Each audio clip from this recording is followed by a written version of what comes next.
Doctor Sushil ji, Maharashtra से। राधे राधे महाराज जी। महाराज जी, इनके साथ 10-15 डॉक्टर हैं, यहीं बैठे हैं। ये कह रहे हैं कि एक चिकित्सक अपने ज्ञान, कौशल, अनुभव एवं प्रामाणिक प्रयत्नों के द्वारा रोगी को ठीक करने में लगा रहता है, फिर भी कभी कभी रोगी स्वस्थ नहीं हो पाते, जो एक डॉक्टर के लिए प्रचंड पीड़ा एवं तनाव का कारण बनता है। महाराज जी, ऐसी स्थिति में डॉक्टर्स के लिए आपका मार्गदर्शन क्या है? हमें लगता है कि डॉक्टर को पीड़ा होना स्वाभाविक है, लेकिन तनाव नहीं होना चाहिए। पीड़ा होना ये हृदय की पवित्रता, निर्मलता और पर दुख द्रवित होने वाला हृदय है। क्योंकि डॉक्टर हमारी माँ भी है, हमारा पिता भी है, हमारा भगवान भी है। जैसे माता पिता हमें जीवन देते हैं, ऐसे डॉक्टर हमें जीवन देता है। वो पूरा प्रयास करके, मान लो ऑपरेशन करना है या रोग है, पूरा प्रयास करके हमको स्वस्थ करने की चेष्टा करता है। लेकिन अगर हम स्वस्थ नहीं हो पा रहे तो हमारा बुरा प्रारब्ध है। बुरा प्रारब्ध जो हमें दुख भोगाने आया है वो हमें दुख भोगाएगा। अब उसमें डॉक्टर सफल नहीं हो सकता। वो अपना पूरा प्रयास करेगा, लेकिन उसको परिणाम में असफलता मिलेगी, क्योंकि उस मरीज का बुरा प्रारब्ध है। तो दुख तो होना ही चाहिए कि सफलता नहीं हुई, लेकिन तनाव नहीं होना चाहिए। उस समय हमको ये समझना चाहिए कि मेरा प्रयास तो सफल है, असफलता इसका प्रारब्ध है। मैंने जो डॉक्टरी पढ़ी उसके अनुसार पूरा प्रयोग किया। तो हमें लगता है कि डॉक्टर अपना प्रयास कर सकता है। वो हम भाव से उसे भगवान कहते हैं कि डॉक्टर को भगवान की पदवी दी गई, लेकिन सही माने में वो किसी मरने वाले जीव को बचा नहीं सकता और बचने वाले जीव को मार नहीं सकता। ये तो पक्की बात है। उत्पत्तिम च विनाशम च भूतानामा गतिम गतिम वेति विद्याम अविद्याम षष्ठारो भगवान इति।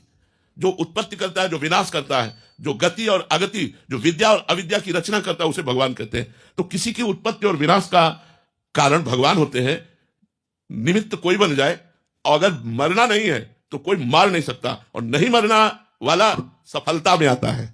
फिर हम खुशी होते हैं कि हम सब, और मरना है, अब हम लाख उपाय कर रहे हैं और वो मर जाता है तो हम असफल हो जाते हैं। तो दुख तो होना चाहिए, लेकिन तनाव नहीं होना चाहिए, क्योंकि उस मरीज का प्रारब्ध भोग है, उस मरीज को भोगना है दुख, इसलिए ऐसा। उसकी आयु समाप्त हो गई तो बचा नहीं सकते, उसको और दुख भोगना है तो आप अच्छी दवा देंगे फिर भी उसे दुख भोगना ही पड़ेगा, क्योंकि प्रारब्ध भोग है। हमें क्या क्या सावधानियां रखनी चाहिए डॉक्टर के?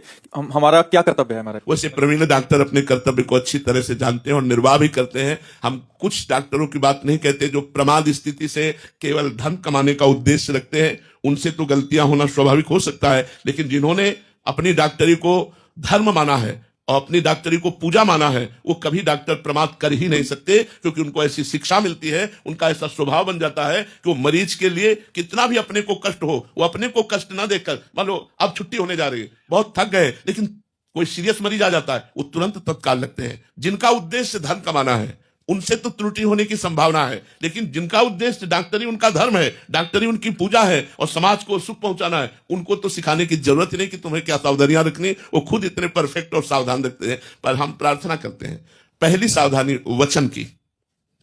हम डॉक्टर हैं, हमारे वचनों पर मरीज बहुत विश्वास करता है। कोई बहुत सीरियस है, आप बड़े मीठे वचन से सहानुभूति के साथ बोले, अच्छा ये तो कोई खास बात नहीं है, अच्छा तो हमने सैकड़ों ऑपरेशन किए और बिल्कुल सफल ऑपरेशन हो गया है और आपको जो रोग है बिल्कुल ठीक हो जाएगा, आपको कोई परेशान। ये पहली औषधि हुई, वो मरीज को साहस हुआ, ढांढस बंधा। और दूसरी बात, उसके सीरियस रोग को हम उनके किसी जन को बताएं, सीधे मरीज को ना बताएं।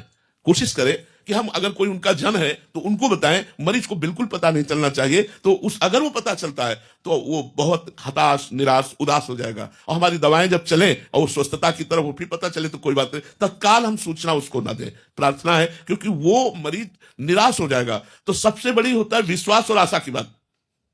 अगर आशा और विश्वास दृढ़ हो गया डॉक्टर की तो दवा काम करेगी, और निराशा हो गया, विश्वास टूट गया तो चाहे जितनी बड़ी दवा हो काम नहीं करेगी। डॉक्टर से ज्यादा उसके वचनों पर, उसके विश्वास पर हमारा रोग आधारित है। अगर हम विश्वास कर लिया तो हमें पहले वचन के द्वारा उसे विश्वास दिलाना है, और दूसरे उसकी रक्षा के लिए जितना हमको ज्ञान है वो प्रयास करना है। तीसरे, हमको दुख तो होना चाहिए लेकिन तनाव नहीं होना चाहिए। हमें मानसिक बिल्कुल फ्री रहना चाहिए कि मेरा कर्तव्य हो गया, परिणाम भगवान के हाथ में। महाराज जी, मैं जबलपुर मध्य प्रदेश नर्मदा तट से हूँ। महाराज जी, एक मन में भ्रमित होना या विचलितता कहना चाहिए। आजकल मन बहुत व्यथित रहता है कि वृंदावन वास मिल जाए, लेकिन नर्मदा मैया भी नहीं छूटती, क्योंकि कहते हैं ना, शिव प्रिय मेकल सैल सुतासी, सकल सिद्धि सुख संपत्ति राशि।